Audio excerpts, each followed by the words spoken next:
Hello and welcome back to Frogboy X1 Gaming. I'm Andrew and today we're talking about day 12 of switching from Nvidia over to AMD for my complete build for my PC. Now today was VR day and I have some very good news for you. So when I use VR on PC, I'm running that through the MetaQuest 2, and the setup for this has been a lot easier. I got a video going up right now that actually showcases the in-game footage of me playing Dirt Rally 2.0 on the VR setup. So I was kind of having a little bit of issue, like getting in there, like when the MetaQuest 2 is a little bit finicky.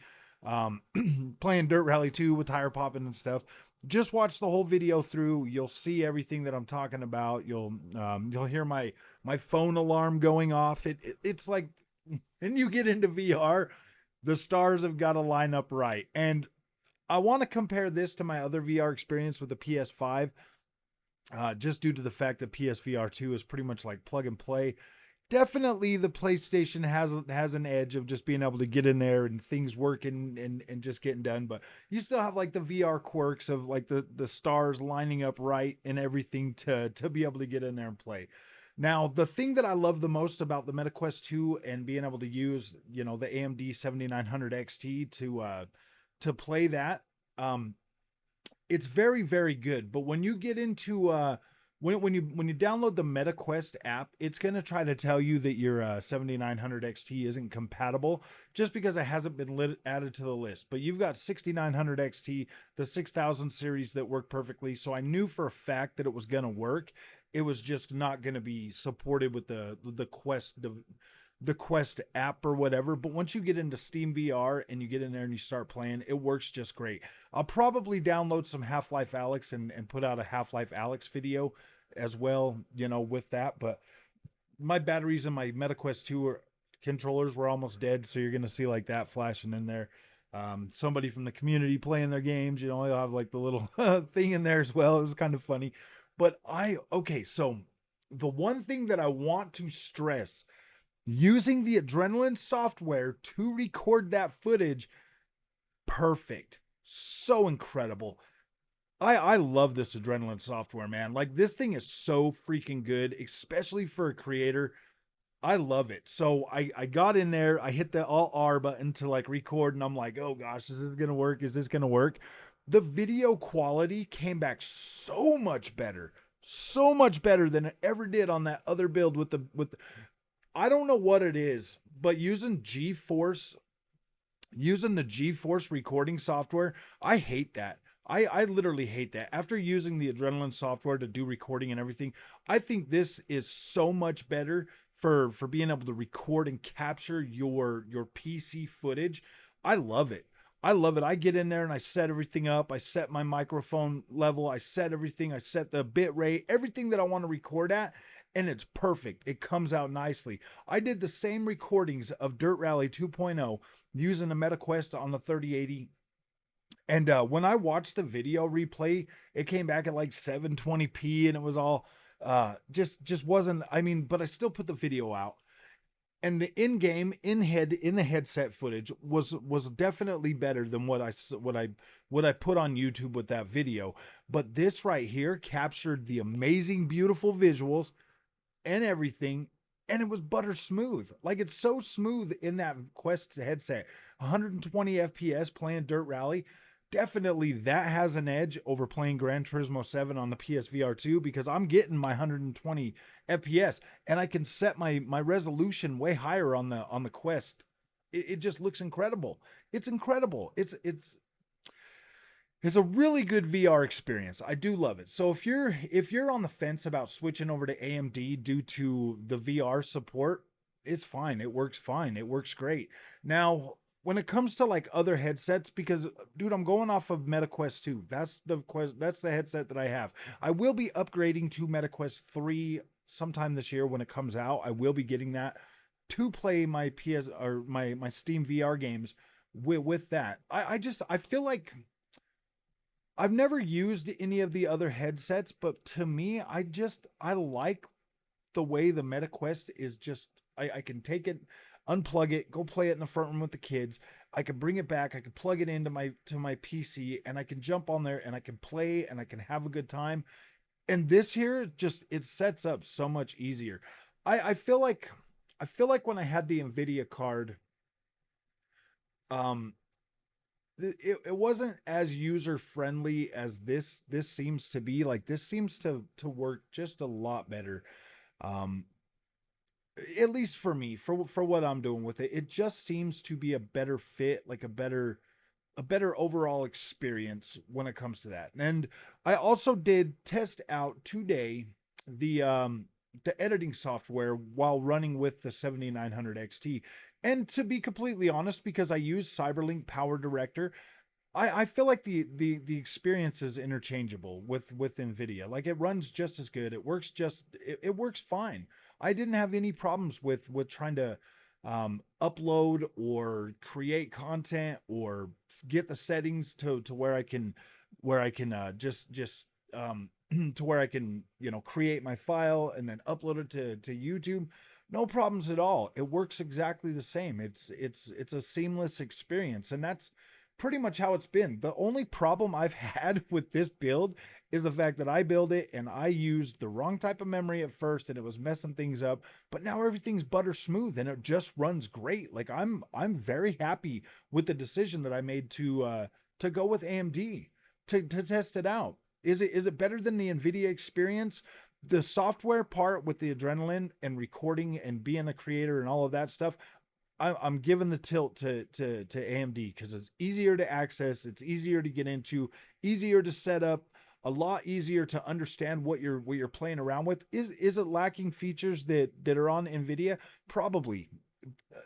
Maybe there's some stuff that like somebody was talking about like the ambient occlusion setting in the Nvidia settings for like older games. I did play some older games today too, but let me finish with the ambient occlusion. I can't find it in the Adrenaline software, so I don't know if it exists. I'm sorry, I couldn't find it. I've been looking around for it, trying to see if maybe it's something that it's under like a different name or something. But even just reading some forums about it to try to see if somebody else knows how to find it, I'm coming up with a blank, so I don't think that's part of it. I do feel like, you know, that's one thing that another thing that you would kind of have to leave on the table with Nvidia if you're switching over to AMD is the ambient occlusion setting for older games, and then being able to um you know, have your access to DLSS and, you know, some of the other features that are in the that are in the 40 that are in the 40 series cards that you're going to have to leave on the table, but probably aren't even as good as like the 4090 experience. So I mean, are you really missing out? Like if you don't buy the top of the line card, you're gonna get a staggering, you're gonna get like a degradation the farther down the 40 stack you go anyway. So I guess it doesn't really matter. I I I don't know. That's just my experience with Nvidia. Like it's not a bad Nvidia is not a bad ecosystem to be in. Like I don't have like no axe to grind against Nvidia. Like I really don't. I mean, like in the future, if like if I decided like, yeah, I want to go for the top and just like get back in there, and I will be, you know, switching back and forth, you know, as long as I have this channel, I will be doing, you know, I will be getting, I probably is what will probably end up happening is I will probably just have two systems running. I'll probably have one running Nvidia and one running AMD, and they'll probably end up being the top of the line of both of them, you know, going forward. I don't know. I might still do that next year. I might still just build up a 4090 set and then maybe swap out the 7900 XT for the 7950 XT if that ever comes out, just so we can kind of have, you know, just so I can have both. I do really enjoy being a content creator with the AMD platform though. I've found so much more inviting and it just has been a better experience for me overall. Actually, the whole build has been a better experience for me overall. Everything that I've tried to play, I can run it no problem now. I'm feeling really good about it. I'm really looking forward to playing Starfield on this AMD build. And here in a few more days, I will be buying Ratchet and Clank Rift Apart and running that day one on this system to see how that stacks up. I want to see. I want to see. Am I going to be met with stuttering issues and other problems that I would have when I bought newer games on that 3080? I want to see how the experience translates going forward with this card because You can say that, I'm wrong all day long about my 3080, but here's the facts, the actual facts. When I bought the 3080, playing everything that I already had in any older game, not a problem. Ran perfectly, ran fine. It didn't start being a problem until we started getting the next gen games. Then I felt like I was hitting a wall, and and my experience just wasn't going to carry forward and give me what I was getting used to. Like, I was used to having high frame rate and beautiful graphics and being able to run those games. But then the next gen games started coming out. Plague Tale Requiem, Spider-Man, uh, Callisto Protocol, all of these games started coming out, and it was just a stuttering, blubbering mess most of the time. And so I finally just got to the point where I was like, whatever. And I was getting frustrated, and that drove me to either have to upgrade my Nvidia card or switch to AMD. And I figured, you know what, man, I'm already in this PC thing. I might as well just try AMD to see how it is. And I'll tell you what, like, I've been super surprised with this. And that's probably the thing, because I came into AMD with low expectations because everybody says AMD is trash. But I'm telling you, so far, with everything that I've already got, plus all of the new games that I've already tried to play on my 3080 running better on this 30 or on the 7900 XT, that gives me hope that, like, hey man, if these games are running okay, then everything coming out should probably run okay on this. And that's sad. That is sad that, like, the 3080 is already outdated. Let that sink in for you for a minute. The 3080 10 gig is already outdated unless you're willing to just drop all the way to 1080p. I watched that here's the thing. I watched that 3080 card go from a 4K beast to a 1440p monster to a 1080p banger. You know what I mean? Within 2 years. Within 2 years. Within 2.5 years, that thing went from a 4K beast to a 1080p monster. And that's fine. I mean, I guess if you're gonna buy a 30, I guess if you're gonna buy the top of the line, well, an 80 series card from Nvidia, you might as well have a 4K TV, 1440p monitor, and a 1080p monitor, just so you can watch your investment fall over the next couple of years. Whereas apparently with AMD, it gets better as you go, and that's cool. Like, I like that. I like that. 20 gigs of VRAM built into the AMD 7900 XT. That's awesome. I do think that we are going to get to a point this generation of consoles where I do think that certain titles from certain developers, from certain AAA developers, are going to start pushing up against the 24 gig VRAM wall for 4K textures, especially with ray tracing. And seeing with AMD is how you don't really need to worry too much. Or I mean, like, their ray tracing is definitely it's definitely better than my RDNA 2 in my Xbox, because this is RDNA 3. So I have so I it's not like I'm completely blind with AMD. Like, I do have two consoles that both, or three consoles that all have the AMD RDNA 2 and the Zen and the same Zen architecture for my CPU that I have in here now, the 5800X. I've still got access to those technologies from the AMD side. So it's not like, and I will tell you that, like, obviously my ray tracing performance is better than what I've gotten on my Xbox and my PS5. Like, it is better on my new PC, and it is on par or a little bit better than my 3080 experience. Especially with, like, certain games. Like, I posted a Fortnite video today on that 3080 maxed out. Like, I was barely getting 20 frames a second. That was with using DLSS.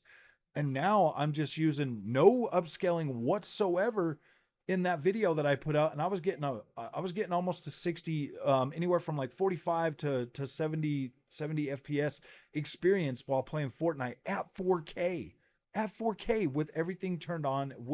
So I'm thinking that this card's going to be decent for UE5 going forward, and hopefully that works out pretty good. Now I said earlier in the beginning of the video that I might end up going with, like, the top of the line AMD and Nvidia. That is a big if. Like, Right now, I am pretty satisfied with the overall experience that I have with the 7900 XT. And I need you to know that just because I have this channel, that is the only reason that like things would be going up higher. If I need that, if I need that power to run the channel or to be able to play like newer games, well, see, I no, I mean I can just stick with the 7900 XT. That's not a big deal. I'm playing on 1440p. We'll see how it goes. We'll see. Like right now, I don't foresee this card giving me the issues that I had with the 3080. I don't see that. Just because I know now I've got that VRAM buffer that I was looking for, like I would be perfectly okay with this card being a 1440p card. Like I'm okay with that. That's the resolution that I mainly want to game at anyways is the 1440p. And being able to use this card to do my sim racing on 4K and still get really high frame rates. I was playing some Assetto Corsa Competizione today. I got the Fanatec all set up on the PC now. So I'm able to like today has just been a I'm so glad that I've had the whole day to play around with this stuff and not have to worry about going to work. I've been able to like really dig in and like really get some real experience on some of the games that I like to play and some of the stuff that I like to do. And I'll tell you what, man, Assetto Corsa Competizione looks incredible. Runs a high frame rate. It just it's a beast. This card is a beast when it comes to those sim racing games. No problem whatsoever. Don't even need FSR. Don't even need DLSS to run these games now. And that's amazing. That's incredible. The fact that I can, I mean, like my my Kiloton racing games, my KT racing games, my WRC games, my TT Isle of Man, all of my milestone racing games, my bike racing games. They don't even have FSR. They've got all the Nvidia DLSS and all of that. They don't even have FSR support. So I mean, I'm not missing out on anything anyways, and I'm running it at max resolution, at max settings, at higher frame rate than I was with the 3080. So I'm okay. Like I'm okay when it comes to like my sim racing. I can't wait to play Forza Horizon or Forza Motorsport on here. After playing Forza Horizon 5 on here and it just literally blowing the doors off that freaking 3080 experience. Wow, this is incredible. This really is an incredible experience. I'm not trying to like go against the grain. I promise you. I just always find myself in that position on this channel. And somebody in the comment section today wrote like this big long paragraph in there, kind of explaining, and it is true.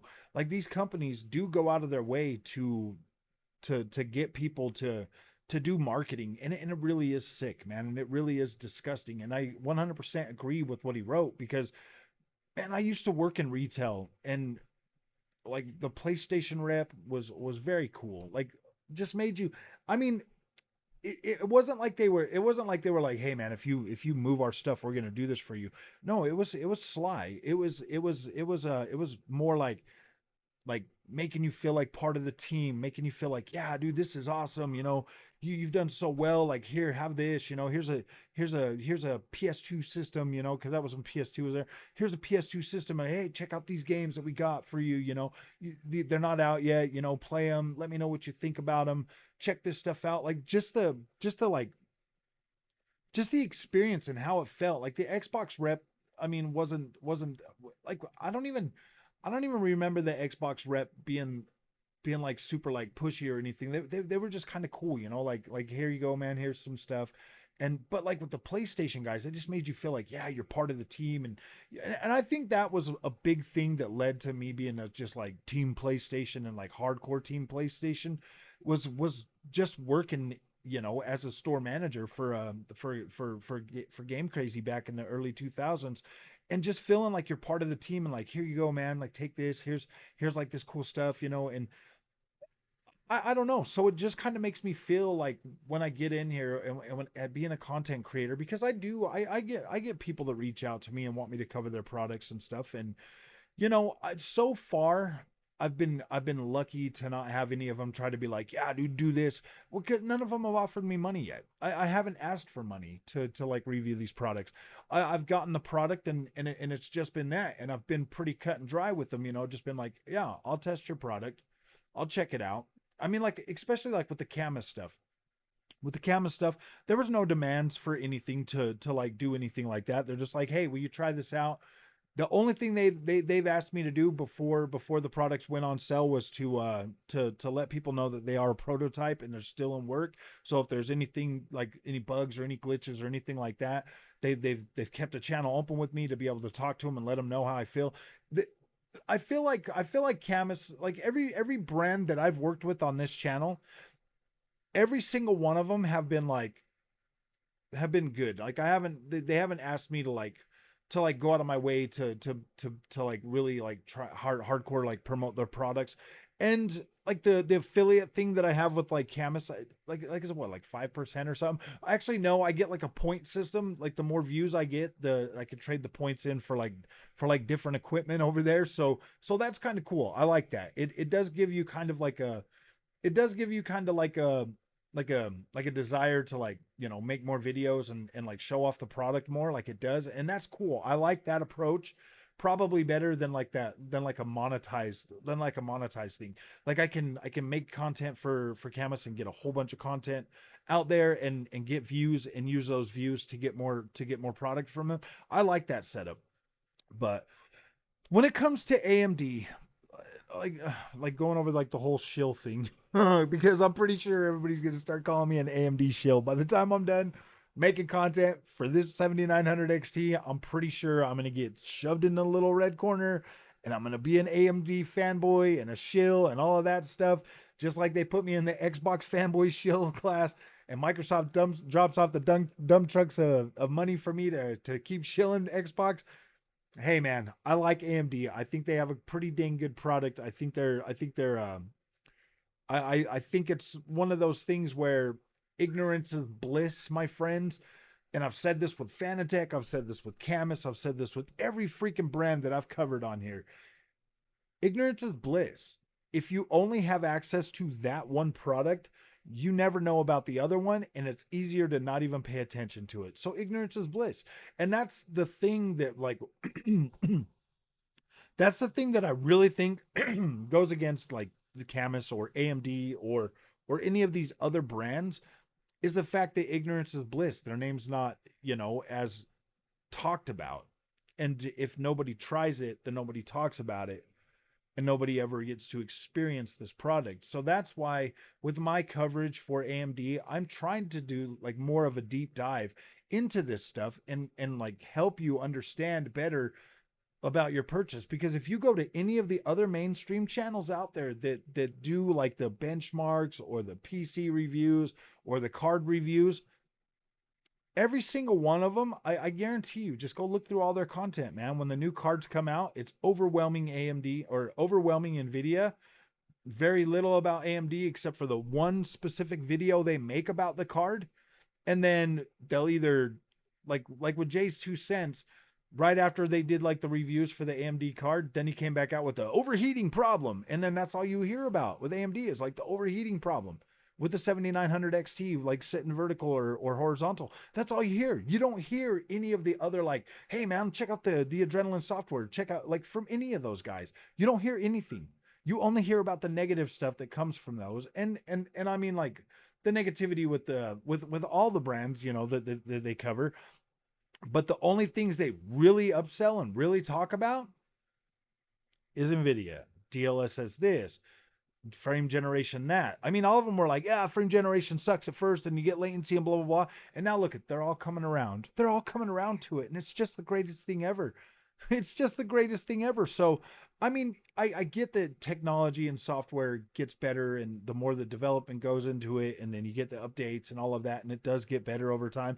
I'm not saying that frame generation's bad. It probably is awesome. It's probably awesome, but it at the same time it kind of feels like a crutch too, like for them to, because if you look at this is what like kind of like turned me off about Nvidia. If you look at the actual rasterized performance of using the Cyberpunk 2077 overdrive features for ray tracing without DLSS and frame generation, that is terrible performance. That's terrible performance. Like 15 frames a second, like that's terrible. That's terrible. And you need like DLSS and frame generation to boost that just so you can play that. even with the 3080 card, I was able to play that, but I had to use DLSS and all of that stuff. And then with the 7900 XT, yeah, dude, I don't get great performance turning that on, but it still works. And I can still look at it at 15 frames a second. I get my 15 frames a second because all I got is FSR2 or XEXS that gives me a little bit of a frame rate to actually be able to use it. And it's like they just sit there and they like trash AMD about that. And it's like, dude, you know what, man? Ray tracing became a thing on the Nvidia cards. Of course, their cards are going to do it better. That's their thing to sell those cards. They have to have better performance. But I'll tell you what, if you don't got a 4090 or a 4080, your performance is going to vary greatly when you get on the Nvidia stack, and that's fine. Like that's baked in FOMO for days when it comes to ray tracing with that, because you always just want a little bit better. You just want a little bit better. And oh man, yeah, I guess if I would have spent 4090 money, I would have had better ray tracing, but I guess I'll just be okay with the 3080. And let's be honest, man, like the ray tracing performance for the 7900 XT and the 3080 and the 3090 and all of that stuff, it's all pretty much the same except for that. Except for Cyberpunk. And I'll tell you what, even playing The Witcher 3 on this card with everything maxed out at 1440p, I still get a playable frame rate. It's still fine. It's still fine, but it still doesn't feel like a technology that's fully cooked at this point. So the experience being playable and versus not playable, it's all over the place still, man. With in terms of ray tracing on anything except for the top of the line Nvidia cards, it's just still all over the place no matter where you get into the stack. So that's just something that like you're gonna have to pay a premium if you really want to use those features, which is I don't know if it's even worth it. I don't know if it's really worth it. Is it really worth it to pay that premium? And that's everything else that I've experienced on the Nvidia or the AMD 7900 XT to this point. I feel good about it. I really do feel good about it. And I know that on this channel, I have a tendency to like be in like this honeymoon phase or whatever with products, like with the PSVR 2. Like I love the PSVR 2. Like don't get me wrong, I still love it. I need more, I need better content for it. I really did have my heart of hearts set on being able to play F1 23 and WRC later this year when it comes out. I really did have my heart of hearts set on playing that in VR. And if those don't come to pass, then yeah, dude, it kind of sucks. But the overall experience for me, that's all the VR has ever been for me is racing mostly. I'll play the other stuff on there, but racing is mostly the biggest thing that really attracted me to the VR in the first place. So not having that on PSVR 2 kind of does suck. And that really does suck. Is Gran Turismo 7 still worth having a PSVR 2 for me? Yeah, it is. But I really wish that, like I said, of course, or something else would sweeten the pot.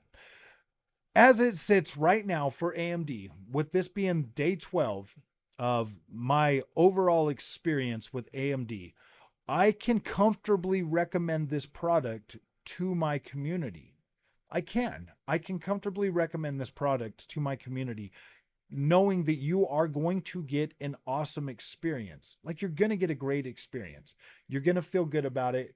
If you're coming from Nvidia to AMD, you're probably going to have some growing pains for the first few days until you get in there and start learning, actively learning about your AMD purchase. You're going to have growing pains, just like I did, and I did. I questioned like, oh man, should I have done this? Should I have done this?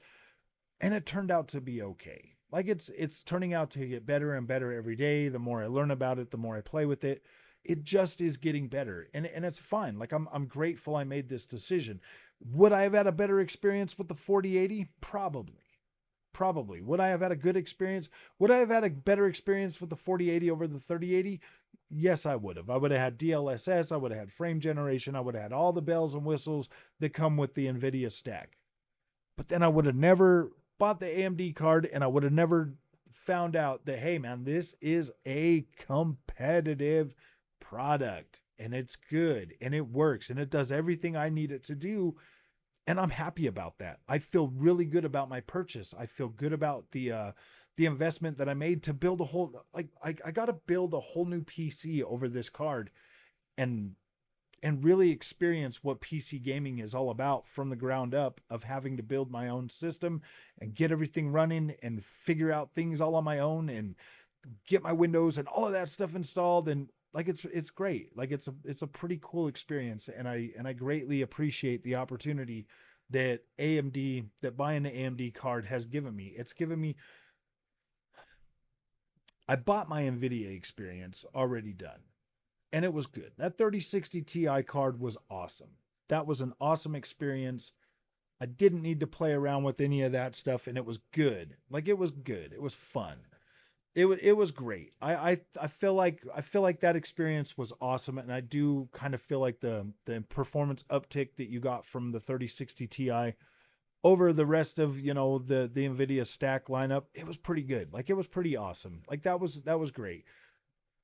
But I feel like my introductory into the AMD ecosystem and the PC space has definitely been better. Has definitely been a better experience overall in terms of just how much more I can do.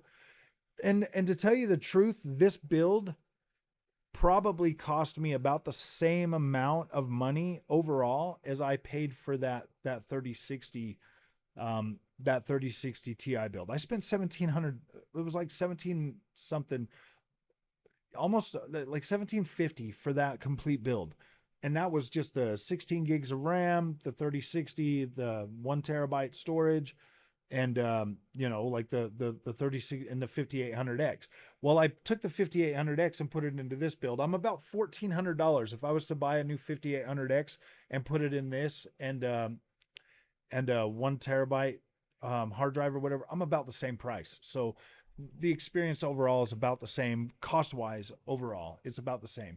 So I'm feeling pretty good about this. I'm really liking this experience, and I feel like it is um, I feel like the overall cost to ownership and everything like that is pretty good, and the performance that I'm getting out of this build is simply incredible for the price that I paid for this is simply incredible. So if you guys like this content, don't forget to like and subscribe. As long as you guys keep watching these videos, I'll keep making them. I'll keep, deep diving into that. Put whatever you need in the comments. Like if you want to know more stuff, put it in the comments. I will do my best. Most of the time that I'll be able to put out like really long videos and stuff and like deep dive into this is going to be the weekends. So get your questions in over the week and everything. Let me know what you want and what you want to see.